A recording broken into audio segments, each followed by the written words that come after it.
দেখো, আজকের ভিডিওটা একটু অন্য রকমের। মানে যারা কনস্টেবল এবার সাকসেস পেয়েছে, অর্থাৎ 2020 যারা সফল প্রার্থী, তাদের মুখ থেকে আমরা শুনে নেব যে তারা কিভাবে কি পড়াশোনা করেছে, যেটা তোমাদের আপকামিং যারা প্রস্তুতি নিচ্ছ, যারা নতুন ক্যান্ডিডেট, অর্থাৎ 2023 সালে যারা নতুন ভ্যাকান্সিকে কেন্দ্র করে যারা এগিয়ে যেতে চাইছে, তাদের জন্য আশা করি অনেকটা হেল্প হবে। তো যারা এখানে উপস্থিত আছে, যারা সফল হয়েছে, তাদের মধ্যে দেখা যায় অনিন্দ অনিন্দ চক্রবর্তী, তাই তো? তোমার বাড়ি হ্যাঁ কোথায় স্যার। জানো? তোমার বাড়ি স্যার উত্তরপাড়ায়, স্যার উত্তরপাড়ায়, হুগলি উত্তরপাড়া, জেলার আচ্ছা। উত্তরপাড়ায় স্যার। তোমার একটু র্যাঙ্কটা বলবে কত হয়েছে? স্যার আমার 423 র্যাঙ্ক হয়েছে, 423। 400তে স্কোরটা? স্যার আমার স্কোর স্যার 72.75। 72.75। আচ্ছা, তোমার এডুকেশনাল ব্যাকগ্রাউন্ডটা একটু বলো। স্যার এডুকেশনাল ব্যাকগ্রাউন্ড স্যার আমি B Tech graduate sir, electrical engineering এ। এটা গ্র্যাজুয়েট ইলেকট্রিক্যাল ইঞ্জিনিয়ার। আর তো ঠিক আছে, তুমি একটু খুব সংক্ষেপে বলো যে তোমার কবে থেকে যাত্রা শুরু হয়েছিল, মানে এই পুলিশের পরীক্ষার জন্য, এবং কিভাবে প্রস্তুতি করেছো, কি কি বই পড়েছো? স্যার সব থেকে প্রথমে আমি বলতে পারি যাত্রাটা ঠিকঠাক ভাবে শুরু হয় স্যার 2018 থেকে। স্যার 18-র পরে স্যার মানে আমি তো এই বিষয়ে পড়াশোনা শুরু করি, তো আগের বারের যেটা 2019-এর এসআই এক্সাম হয়, তো ওটা দিয়েছিলাম স্যার। ওখানে আমি মেন্স পরীক্ষা স্যার মানে আপনার কাছে এসেছিলাম একদম শেষে পড়তে। স্যার ওখানে ঠিক করে আমার অল্প নাম্বারের জন্য আমি উত্তীর্ণ হতে পারিনি। তো আমি প্রথমে স্যার একটু দৌড়টাকে ভয়ই পেতাম। তারপর স্যার দৌড়ের ব্যাপারটা একটুখানি যখন ঠিকঠাক ভাবে করতে শুরু করি আর আপনার কাছে স্যার রেগুলারলি পড়তে শুরু করি, মানে কনস্টেবলের জন্য, এসআই এর মানে জন্য। প্রথমে তুমি এসআই এর জন্য পড়েছিলে, তো কি মনে হয় যে এসআই এর প্রিপারেশনে অনেকটা হেল্প হয়েছে কি কনস্টেবলে? এক্স্যাক্টলি স্যার, এক্স্যাক্টলি স্যার, আমি তো স্যার সেটা পেয়েছি, কেননা স্যার কনস্টেবল বা এসআই স্যার দুটো তো পড়তেই হয়। আর এসআই তে ডিটেলসে পড়া হয়, তার জন্য স্যার একটু মানে মানে তোমাদেরকে ইন আমি একটা ডেপথ জিনিস একটা যেটা কথা জ্ঞান বলেছিলাম, যে পাওয়া যারা যায়। এসআই কে টার্গেট করছো, তারা এসআই কে হুম। টার্গেট করলেই হবে, কনস্টেবল আলাদা করে পড়ার দরকার নেই, তাই তো? কারণটা হচ্ছে এখন লেভেল সব একই, এক্স্যাক্টলি স্যার, মানে কোশ্চেনের লেভেল, মার্কস এক্স্যাক্টলি সব স্যার, প্রায় একই।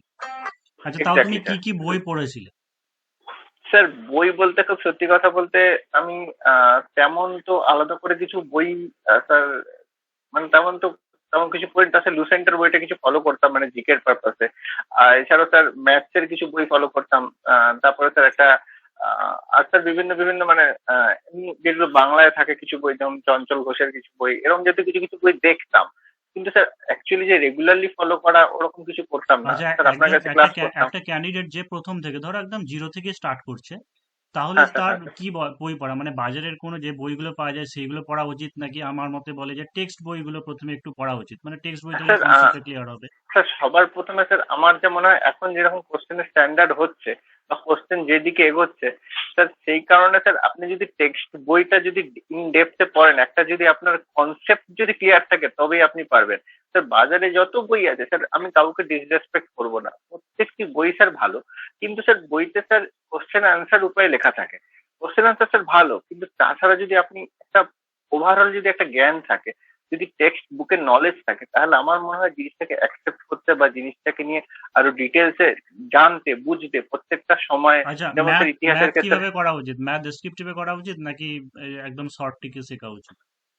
স্যার শর্ট ট্রিকটা আমার যদি পার্সোনাল ওপিনিয়ন, শর্ট ট্রিক সেটাই যেটা স্যার ডেসক্রিপটিভের লাস্ট কিছু লাইনকে আমি একবারে করে দিই, সেটাই স্যার শর্ট ট্রিক। আমি যে ডেসক্রিপটিভ না শিখি স্যার, শর্ট ট্রিক আমার কাছে কোনো ভ্যালু রাখে না। আর কিছু কিছু সময় স্যার শর্ট ট্রিক তো স্যার কাজেই আসবে না যদি না আমি ডেসক্রিপটিভ ম্যাথটা জানি, কেননা স্যার তা এটা তার কনস্টেবল মানে স্যার হ্যাঁ, অবশ্যই এটা আমি এখানে যদি হতে একটা পারে। বলি যে শর্ট ট্রিকের একটা লিমিটেশন আছে, অর্থাৎ হয়তো 20টা এক্স্যাক্টলি প্রশ্নের স্যার, মধ্যে লিমিটেশন দুটো আছে। তিনটে ম্যাথ হয়তো এমন হতে পারে, যদি সেগুলো কমন যদি চলে আসে হয়তো করে দেওয়া হুম যায়, হুম যেমন হুম এত হুম। কিমি বেগে গেল, এত কিমি বেগে ফিরে এলো, এরকম ধরনের কিছু একদম উপর যদি একদম এরকম হ্যাঁ। দিয়ে দেয় সেগুলো করা যাবে।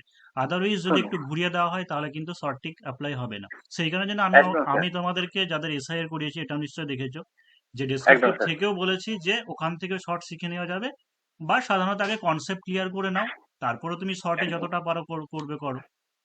একদম স্যার। ওটা আমি নিজে একটা একটা সময় দেখেছি যে যতই সঠিক মনে রাখো, দিয়ে দেখবে পরীক্ষার হলে বা হোক বা হচ্ছে অনেক অঙ্ক যখন চলে আসে তখন পুরো ভুলে যাওয়া যায় ওই ব্যাপারটা। একদম একদম স্যার।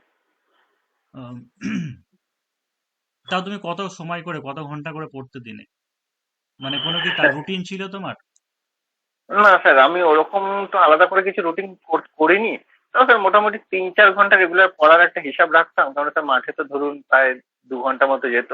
আর স্যার সেটা রিকভারি করতেও কিছুটা সময় চলে যেত। সেই কারণের জন্য স্যার মানে যদি আমি মনে করি যদি কোনো ক্যান্ডিডেট 4 ঘন্টা থেকে 5 ঘন্টা সিরিয়াসলি পড়ে, আমার মনে হয় স্যার সেটা মোর দেন এনাফ। সিরিয়াসলি পড়ে, মানে স্যার মোবাইল টোবাইল বাদ দিয়ে, মানে মোবাইল থাকবে অবশ্যই, সেখানে যদি পড়াশোনাই করা হয় অন্যান্য কাজ বাদ দিয়ে, আমার মনে হয় 5 ঘন্টা স্যার না। আচ্ছা, তো আহ, একজন স্টুডেন্ট যারা প্রিপারেশন করবে সেলফ স্টাডি করতে পারে নাকি তোমার কোনো অনলাইন বা কোচিং বা অফলাইন কোনো কোচিং নেওয়া দরকার আছে, কি মনে হয় তোমার? স্যার সেলফ সেলফ স্টাডি তো স্যার অবশ্যই সব থেকে বেশি ইম্পর্টেন্ট। স্যার একটা অনলাইন বা অফলাইন কোচিং থাকলে কি বলুন তো, মানে একটা গাইডেন্স থাকে, মানে তার একটা জায়গা থাকে যে হ্যাঁ এইভাবেই করতে হয়, এমনি এমনি ভাবে এগোতে হবে, বা এক্সপিরিয়েন্স থাকে, বা আরো অন্যান্য সব থেকে বড় ব্যাপার একটা এনভায়রনমেন্ট পায়, আরো কিছু মানে কম্পিটিটার্স পায়, যে যেখানে থেকে কম্পিটিশন করে সে মনে করে যে তাকে আরো বেটার হতে হবে, মানে মানে এখানে স্যার সবাই ভালো, মানে আচ্ছা, you have to better among the পরীক্ষা বেস্ট। প্রস্তুতি তোমার কতটুকু হেল্প করেছে, মানে কতটুকু তোমার চাকরি পাওয়ার পিছনে কতটুকু মানে কি বলবো দায়ী কতটা বা গুরুত্ব কতটুকু স্যার রয়েছে বলে তোমার মনে হয়? স্যার আমার স্যার আমার মুখের হাসি দেখে আপনি বুঝতে পারছেন যে আমি স্যার কতটা আপনার কাছে পড়াশোনা করে, কতটা ক্লাস করে, কতটা স্যাটিসফাইড। আর স্যার আরেকটা আপনি জিনিসও নিজেও দেখো জানেন যে আমি আমি একটু আগে। অবশ্যই তোমাকে আলাদা করে অনেকদিন থেকেই চিনি, তোমাকে অ্যাজ এ হ্যাঁ স্যার। এসআই হিসাবে আমি অবশ্যই দেখতে চাই, ঠিক আছে? অবশ্যই আশা করছি যে ধন্যবাদ স্যার। এসআই হিসেবে অবশ্যই দেখতে পাবো, এখনো রেজাল্ট যেহেতু স্যার আসেনি চেষ্টা তো পেয়ে চেষ্টা যাবে। করবো স্যার। চেষ্টা থাকবে স্যার অবশ্যই। তো ঠিক দেখা আছে যাক স্যার কি অনিন্দ, আছে। তোমাকে অনেক অনেক ধন্যবাদ। মানে ধন্যবাদ আমার স্যার, থ্যাংক ইউ পরীক্ষা স্যার। প্রস্তুতির মধ্য দিয়ে, মানে এই চ্যানেলের মধ্য দিয়ে তুমি যে তোমার যে এক্সপিরিয়েন্স শেয়ার করলে, ঠিক আছে? আশা করি যারা আপকামিং মানে আগামী দিনের জন্য যারা প্রস্তুতি নিচ্ছে তারা অনেক অনেক নিশ্চয়ই হেল্প পাবে ইন্টারভিউ থেকে বলে আশা করছে, ঠিক আছে? নিশ্চয়ই sir, thank you sir. Sir আপনাকে অনেক অনেক থ্যাংক ইউ, আপনি আমাকে শুধু একজন টিচার না, একজন বড় দাদা হিসেবে অনেক গাইড করেছেন। অনেক সময় স্যার ভেঙে পড়ি মনে হয়েছিল, আপনি স্যার সেই সময় ভরসা জুগিয়েছেন, সেই জন্য আপনাকে অনেক অনেক ধন্যবাদ। আশা করি স্যার সামনাসামনি আবার দেখা হবে অবশ্যই খুব অবশ্যই তোমাকে শিগগিরই। যেন আবার মানে এটা চাইছি যে মানে এসআই সিলেকশন হয়ে যাওয়ার পরে তোমাকে আবার দেখতে পাবো, এবং তোমার আবার তখন এসআই এর যে সাকসেস স্টোরি বা হচ্ছে স্ট্র্যাটেজি সেই ব্যাপারটা অবশ্যই জেনে নেবো আরেকবার। ধন্যবাদ স্যার। ধন্যবাদ স্যার। Thank you sir. হুম।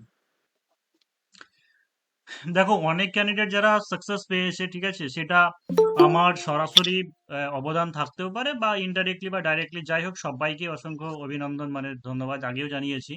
এবং আমি কোনো মতেই পরীক্ষা প্রস্তুতি বা হচ্ছে আমি নিজে অবশ্যই ক্রেডিট নিতে চাই না, সেটা আগে নিজেও বলেছি তোমাদেরকে। তো সবার ইন্টারভিউ দেওয়া অবশ্যই সম্ভব নয়, বেশ কিছু জনের যারা দিতে চাইছে তাদের তোমাদের কাছে শেয়ার করব।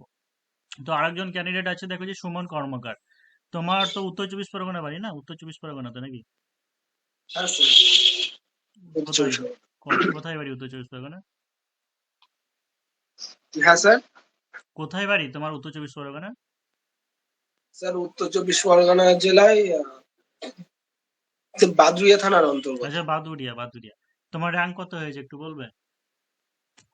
স্যার আমার র্যাঙ্ক হয়েছে 2299, দু বাইশশো হাজার দুশো নিরানব্বই মিটার। মানে ইউআরএ না কি? ইউআর? ইউআর, মানে আমি হচ্ছে ওবিসি বি, মানে হ্যাঁ, তোমার কাস্ট কাস্ট ওবিসি হচ্ছে কিন্তু ওবিসি বি। তুমি ইউআরএ সিলেকশনটা পেয়েছো, তাই তো? স্কোর কত? হ্যাঁ sir. Sir 63, 63 point something. 63 point something. আচ্ছা, তো ঠিক আছে, তুমি খুব সংক্ষেপে বলো যে তুমি কিভাবে পড়াশোনা শুরু করেছিলে এবং কবে থেকে তোমার এই প্রিপারেশন মানে জার্নিটা স্টার্ট হয়েছিল? স্যার আমি পড়াশুনো শুরু করেছি 2017 সালে, গ্রাজুয়েশন কমপ্লিট করার পর থেকেই শুরু করে দিয়েছি পড়াশোনা। কিন্তু তখন রানে পাশ করতে পারতাম না, হয়তো অতটা জোর দিইনি চাকরির জন্য। 2017 মানে 2018 পরীক্ষা দিয়েছিলাম, 2019 পরীক্ষা দিয়েছিলাম, কিন্তু রান পাস করতে পারিনি। আর তারপরে তো আবার করোনা চলে আসলো, কিছুদিন করোনার জন্য কোনো পরীক্ষা কিছুই হয়নি। তারপরে করোনার পর থেকে আবার না জোর না, তুমি কদমে একদম শুরু পড়াশোনা থেকে শুরু বলো করি। কি কি বই পড়েছিলে বা কিভাবে পড়েছিলে। স্যার আমি শুরু থেকে বলতে ইউটিউব দেখেই বেশি পড়তাম, বিভিন্ন জিকে ইউটিউব দেখে পড়তাম। আর বই হিসাবে আহ, কিছু বই পড়েছি, যেমন তরুণ গোয়েলের বই আছে একটা, বাংলা ভার্সানে জিকে তরুণ গোয়েল। না মানে আর এলোপাথারি যখন যেটা মনে হলো সেরকম পড়েছিলে নাকি কোনো রুটিন করে নিয়েছিলে বা চ্যাপ্টার ওয়াইজ পড়েছিলে, কিভাবে? স্যার আমি যেহেতু অঙ্কে, আমার যেটা মনে হয় অঙ্কে একটু ভালো, সেহেতু অঙ্কটা অত নিয়ম মাফিক করিনি। মানে অঙ্কটা শুধু প্র্যাকটিস করে গেছি, প্র্যাকটিস সেট থেকে। বা টেক্সট বুক, আরেকটা জিনিস টেক্সট বুক, প্রচুর টেক্সট বুকে টেস্ট দিয়েছি। অঙ্কে শুধু টেস্ট দিয়েছি আর বাকি জিকেটা শুধু পড়েছি। জিকেটা বই দেখে বা পরপর বিভিন্ন ভিডিও আসতো ইউটিউবে, ভিডিও দেখে পড়তাম। আচ্ছা, মানে তুমি মানে শুধু রেগুলার জাস্ট জিকেটা ইউটিউব পড়ে গেছি। ইউটিউবের কোনো প্র্যাকটিস সেট হোক বা হচ্ছে কোনো একটা টপিক নিয়ে আলোচনা হচ্ছে সেরকম এলোপাতাড়ি বিভিন্ন ইউটিউব দেখে করেছো, তাই তো? মানে ইউটিউব দেখে প্রথম পড়েছি। থেকে যে হয়তো তুমি ইতিহাস শুরু করলে কি ভূগোল শুরু করলে সেইভাবে পরপর সিকোয়েন্স অনুযায়ী পড়োনি? না, সেইভাবে পড়িনি। সেভাবে পড়িনি বলতে টুকটাক প্রথমে যখন আহ, স্কুলে পড়তাম সেই জ্ঞান তো ছিল।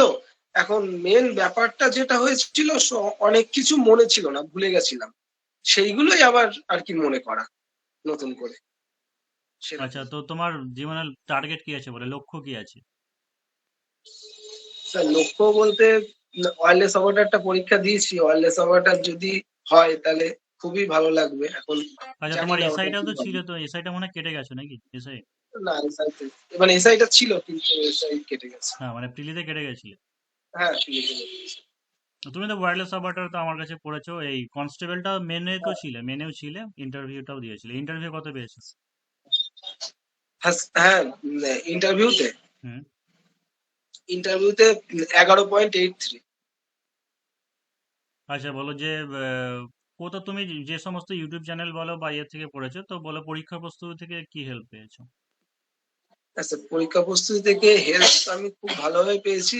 এছাড়াও যেটা মানে আমার দিক থেকে মনে হয় সেটা হচ্ছে মনের জোর।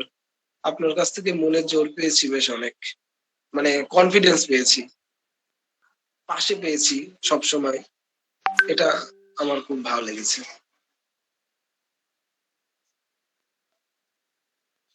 তবে আগে মানে কোর্সটা তো পরে নিয়েছি, আর অনেকদিন আচ্ছা, আগে তো থেকে ফ্রি ভিডিও দেখতাম। কি ইমপ্রুভ করার আছে বলে মনে হয় যে পরীক্ষা প্রস্তুতি আমার চ্যানেলের বা হচ্ছে অনলাইন কোর্স বা যেগুলো দেওয়া হয়, মানে কোন জায়গাটা ঘাটতি আছে, মানে আর কি ইমপ্রুভ করা দরকার? হ্যাঁ, হ্যাঁ স্যার, আরেকবার একটুখানি বলুন। বললাম যে পরীক্ষা প্রস্তুতি আমার চ্যানেলের বা হচ্ছে আমি যে কোর্সটা করাই অনলাইন, ঠিক আছে, সেখানে কি ইমপ্রুভ করা দরকার বলে তোমার মনে হচ্ছে? মানে সবকিছু তো আর পারফেক্ট হতে পারে না, কিছু কিছু ভুল ভ্রান্তি ত্রুটি হতে পারে। তো কোন জায়গাটা খামতি আছে, মানে সেটাকে ইমপ্রুভ করা উচিত? ইমপ্রুভ বলতে আমার যেটা মনে হয়, আপনি একা এত কিছু করান তো আপনার পক্ষে অনেকটা প্রেসার পড়ে যায়। সেহেতু যদি আরো এক দুজন স্যার, মানে অবশ্যই ভালো স্যার হতে হবে, সেরকম স্যার একসাথে যদি করান তাহলে আমার মনে হয় আরো অনেকটা বড় হতে পারে, মানে অনেক স্টুডেন্ট একসাথে করতে আচ্ছা, পারে। আচ্ছা, মানে আপনি আরো যেহেতু বলছে একা সব ফ্যাকাল্টিস, করবেন। মানে ফ্যাকাল্টিস বাড়াতে, তাই তো এই জিনিসটা? হ্যাঁ, হ্যাঁ, আপনি যেহেতু একা পড়ান, আপনার একার পক্ষে সময় দেওয়াটা, এত সময় দেওয়াটা অনেক বেশি চাপ হয়ে যায়। না, না, আমি বলছি একাই পড়াই, কিন্তু কোথাও কি মনে হয় যে কোনো সাবজেক্টে হয়তো পারছি না, হয়তো ইংরেজিটা কমা হচ্ছে কি অঙ্কটা কমা হচ্ছে বা অন্য জিকে পার্টটা একটু উইক হচ্ছে, এরকম কি মনে হয় হচ্ছে? না স্যার, আমার তেমন মনে হয়নি। আমার তো বেশ ভালোই মনে হয়। আচ্ছা, আমার ঠিক তো আছে, ইংলিশ অবশ্যই। থেকে শুরু করে ইংলিশ, জিকে সবকিছুই বেশ ভালো মনে হয়। আচ্ছা, যে বিষয়টা বললে তা অবশ্যই সেটা মানে দেখা হবে আগামী দিনে, সেই ব্যাপারটা অবশ্যই দেখা হবে। ঠিক আছে, থ্যাংক ইউ এই হ্যাঁ পরীক্ষা স্যার, থ্যাংক প্রস্তুতি ইউ, বা আপনাকেও সেখানে। অনেক ধন্যবাদ এভাবে পাশে থাকার জন্য। ঠিক যে আছে, কোনো সময় ওয়্যারলেস পাশে অপারেটরটা যখন পেয়েছি। আছে, ওয়্যারলেস অপারেটর হিসাবেও আবার দেখতে চাই, তোমাকে দেখতে চাইছি, প্লাস হচ্ছে সামনে এসআইটার জন্য ভালো করে প্রিপারেশন করো। ঠিক আছে। হ্যাঁ, দেখো যে 1420 সামনে যে মহিলা কনস্টেবল বেরিয়েছে, ঠিক আছে, এখানেও যারা প্রিপারেশন নিচ্ছ তোমরাও অনেকটা মনোবল পাবে আশা করা যাচ্ছে। সেই কারণের জন্য হচ্ছে তোমাদের একজন ফিমেল ক্যান্ডিডেটের অবশ্যই একটা ইন্টারভিউ যে সাকসেস হয়েছে এবার 2020 ব্যাচে, তার সঙ্গে কথা বলে নেবে। তোমার বাড়ি তো পুরুলিয়া, তাই তো? হ্যাঁ পুরুলিয়া, বলো তোমার র্যাঙ্কটা কত, বলো র্যাঙ্ক কত হয়েছে? স্যার 87। 87 র্যাঙ্ক, আর ইয়ে স্কোর হ্যাঁ, কত? এরকম মেনে আছে 56.5, আর ইন্টারভিউতে আছে 12.8। মানে তুমি, আচ্ছা, তোমার যে মার্কসটা এসেছে সেই মার্কসটা ঠিকঠাক এসেছে, মানে তুমি না মেনে স্যার, যা। আমি আমি ধরেছিলাম 60-61 আসবে, মানে আমি বিশাল কিছু ধরিনি, কিন্তু ওইটার থেকে 2.53 এর মতো ঘাটতি আসছে। মানে এটা কি মনে হচ্ছে যে তোমার হয়তো ওএমআর শিট কোথাও বেরিয়ে গেছিল মনে বা হচ্ছে কিছু যে ওরা এরকম? ডিটেক্টিং এ মনে হয় ওই ওয়েমার সিটটায় কিছু প্রবলেম হবে, কারণ আমি নিজে ধরেছি, মানে পরীক্ষা দিয়ে এসে বেরিয়েই আমার মনে হয়েছে যে আমি এটা পাবোই, মানে আমি খুব বেশিও তো ধরিনি, 67 এরকমও উৎপটাং ধরিনি, কিন্তু আমি যেটা অ্যাজ ইট ইজ আমি ভেবেছিলাম যে 61.5, 60 থেকে 61.5 এর মধ্যে পাবো, কিন্তু মার্কসটা একটু কমে গেছে। আচ্ছা ঠিক আছে, বলো যে তোমার প্রস্তুতি মানে শুরু হয়েছিল কবে থেকে তোমার এই স্যার কম্পিটিটিভ প্রস্তুতি জগতে? শুরু করেছি 2000, এক্সাইজ কনস্টেবলটা প্রথম ফিল আপ করেছি সেই তখন থেকে প্রস্তুতিটা শুরু করেছি, মানে পুরো দমে। আচ্ছা এর আগে আরপিএফ, এসআই, আরপিএফ কনস্টেবল এগুলো পাস করেছিলাম, কিন্তু আরপিএফ এসআই ফাইনাল মেরিটে বাদ গেছি, আর আরপিএফ কনস্টেবলে লং লং জাম্পে ডিসকোয়ালিফাই হয়ে গেছিলাম। আচ্ছা, যেমন ধরো ফিমেল ক্যান্ডিডেট যেটা 1420 ভ্যাকান্সি বেরিয়ে গেছে বা হচ্ছে আগামী দিনে বের হবে, যেটা শোনা যাচ্ছে যে 9000 প্লাস এরকম ভ্যাকান্সি বের হবে কনস্টেবলে। তো একজন নতুন ক্যান্ডিডেট, ঠিক আছে, বা নতুন ক্যান্ডিডেট বা যারা এলোপাথারি হয়তো এর আগে পড়েছে সেইভাবে খুব একটা ভালোভাবে সিকোয়েন্স অনুযায়ী বা ধারাবাহিকভাবে পড়েনি, তো তারা যদি প্রথম থেকে আবার শুরু করতে চায়, মানে কিভাবে শুরু করবে? স্যার শুরু করেছিলাম লকডাউন পিরিয়ডটাতে ক্র্যাক ডাব্লিউবিসিএস বইটা, আর ম্যাথ করতাম ইউটিউবে সাহিল স্যারের কাছ থেকে, আর English previous year WBCS SSC previous year আর এসপি বক্সি বইটা পড়েছিলাম। মানে বলছো যে কোনো একটা ওরকম বই, ডব্লিউবিসিএস ক্র্যাক না কি বললে, ওরকম যে হ্যাঁ, কোনো একটা বই পড়লে এনাফ, তাই তো? মানে কনস্টেবল বা কনস্টেবলের থাকলে কি হবে, এইখানটা পড়ি এটা পড়ি এটা পড়ি, তবে মানে কোনো একটা গাইডেন্স থাকলে তাহলে সে মানে তাকে গাইড করতে পারবে যে না তুমি এই জায়গাটা থেকে এটাই করো এটাই করো এটাই করো, মানে একটা গণ্ডির মধ্যে থাকবে। আচ্ছা, ম্যাথ আর রিজনিংটা কিভাবে পড়বে? স্যার ম্যাথ আর রিজনিং, এবারে ম্যাথ আর রিজনিং তো ওরকম প্র্যাকটিস করতাম না আমি, ম্যাথটা তো হয়ে গেছে, রিজনিংটা সেরকম ভাবে প্র্যাকটিস করতাম না সত্যি কথা বলতে। মানে বলতে চাইছো যে যাদের বেসিক ক্লিয়ার আছে, অর্থাৎ মাধ্যমিক পর্যন্ত বেসিক জিনিস এটা যদি ক্লিয়ার হ্যাঁ থাকে, তাহলে আলাদা করে খুব একটা হ্যাঁ এখানে হ্যাঁ, না সময় দেওয়ার আর বা আমি এটা দেখেছি স্যার প্রিভিয়াস ইয়ারই ঘুরে ফিরে আসে, ম্যাথ বলুন আর যাই বলুন, প্রিভিয়াস ইয়ারটাকে যদি ওই ধাঁচের ওই কি কি আসতে পারে প্রিভিয়াস ইয়ারটাই ঘুরে ফিরে আসে। আচ্ছা, রিজনিং কোন কোন বই প্র্যাকটিস করেছিলে? পার্টিকুলার কোনো বই প্র্যাকটিস করেছিলে নাকি? কিসের জন্য স্যার? রিজনিং রিজনিং রিজনিং এর জন্য আরিয়ান্তের বইটা দেখতাম, কিন্তু আমি রিজনিং প্র্যাকটিস করতাম না সত্যি বলতে। তার মানে একটা কনস্টেবল, বিশেষ কিন্তু করে স্যার আমার মনে হয়েছে, আমি একটা কথা বলতে চাই, আমার মনে হয়েছে প্রত্যেকটা মানুষকে প্রত্যেক দিন রিজনিং 10টা করে হলেও প্র্যাকটিস করা উচিত, তাতে ওই যে স্পিড আর মানে আইকিউ লেভেলটা বাড়ে। মানে ওই হলে গিয়ে আমার রিজনিং এ আমি প্রচুর মানে রিজনিং আমি বেশি করে আসতে পারিনি, প্র্যাকটিসের অভাবে আমি রিজনিংটা করে আসতে পারিনি। তো আমার মনে হয় প্রত্যেকদিন অ্যাটলিস্ট 10টা 12টা করে রিজনিং প্র্যাকটিস করা উচিত এভরিডে। আচ্ছা ঠিক আছে, তো আমি একটা কনক্লুশনে আসছি, তোমার যদি একমত হয় তাহলে সেটা বলবে। যে যাদের ক্ষেত্রে বেসিক জিনিসটা ক্লিয়ার আছে, অর্থাৎ মাধ্যমিক বা উচ্চ মাধ্যমিক পর্যন্ত যারা ফাঁকি মেরে আসেনি, মোটামুটি পড়াশোনা করে এসেছে, তাদের ক্ষেত্রে যেটা প্র্যাকটিস বলে সেই প্র্যাকটিসটা চালিয়ে গেলেই হবে, তাই তো? সেটা জিকে হোক বা ম্যাথ হোক বা রিজনিং হোক, তাদের ক্ষেত্রে আশা করা যাচ্ছে ম্যাথ বা রিজনিংয়ে অসুবিধা হবে না। কিন্তু ওই যে টাইমের একটা ব্যাপার থাকে যে এই সময়ের মধ্যে কমপ্লিট করতে হবে, সেটার জন্য প্র্যাকটিসটা দরকার, মানে যাতে তারা হ্যাঁ। টাইমটাকে ম্যানেজমেন্ট করতে পারে। হুম। আর যারা অ্যাভারেজ মানের ক্যান্ডিডেট আছে, ঠিক আছে, অ্যাভারেজ মানের ক্যান্ডিডেটদেরকে কি করতে হবে, আগে জিকে হোক বা ম্যাথ হোক বা রিজনিং হোক, চ্যাপ্টার ওয়াইজ যে সমস্ত কনসেপ্টগুলো দরকার ক্লিয়ার করা দরকার আছে, সেইগুলোকে আগে কনসেপ্টগুলোকে ক্লিয়ার করে নিতে হবে, তারপরে এসে এবার প্র্যাকটিস করুন, তাই তো?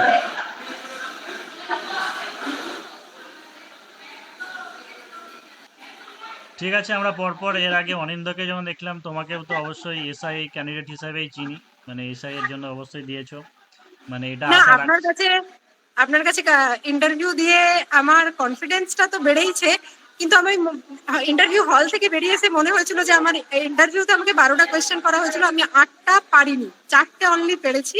হুম। তো আমার মনে হয়েছিল আমার মার্কসটা অনেক কম আসবে, কিন্তু সেই তুলনায় আমার মার্কসটা অনেকটাই বেশি এসছে, আমার এক্সপেকটেশনস এর বাইরে। তা আমি তো তোমাকে একটা জিনিস কি বলেছিলাম, তুমি আমাকে বলেছিলে যে এরকম হয়েছে, তো তোমাকে কি বললাম যে তুমি ভালো পাবে, 12-13 বলেছিলাম, এইটুকুও বলে দিয়েছিলাম যে হ্যাঁ 12-13 হ্যাঁ হ্যাঁ পাবে।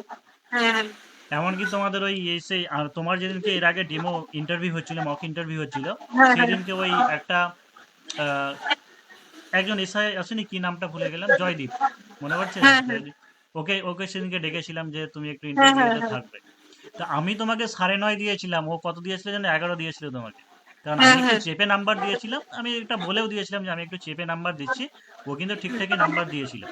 তার হ্যাঁ মানে হ্যাঁ একটা জিনিস মনে রাখবে যে যারা এই লাইনে আছে মানে টিচিং লাইনে, আমি নিজেকে অত টাকা করছি না, কিন্তু যারা পুলিশ লাইনে আছে বা এই লাইনে আছে, কি বলতো, একটা দেখলে বোঝা যায়, মানে মানুষের চোখ মুখ দেখে তারা বিচার করে। কি কটা কোশ্চেন পারলো বা না পারলো সেটা ম্যাটার করে না। ঠিক আছে, তাহলে এটা হতো, তাহলে কি হতো, আমি নাম্বার কম দিতাম বা হতো ওই স্যারও তোমাকে কম নাম্বার দিত। হ্যাঁ এর আগে আর একটা ক্যান্ডিডেট ওরকম ওরকম বলছিল যে আমি এরকম পারিনি, বলতে পারিনি, কিন্তু বললাম নাম্বার ঠিক পেয়ে যাবে। তো অ্যাকচুয়ালি ইন্টারভিউ রুমে যেটা দেখা হয় সেটা হচ্ছে একটা মানুষের বডি ল্যাঙ্গুয়েজ, তারপরে যে কনফিডেন্স লেভেল, ওই জিনিসটা চেক করা হয়। তো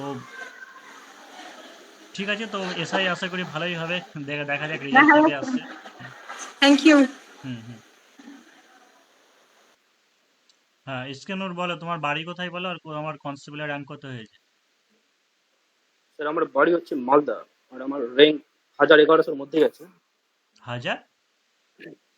1000-1100-র মধ্যে আচ্ছা বলো তো। সম্ভবত। আচ্ছা ঠিক আছে, মানে কনস্টেবলের তোমার প্রিপারেশন মানে জার্নি কবে থেকে শুরু হয়েছে?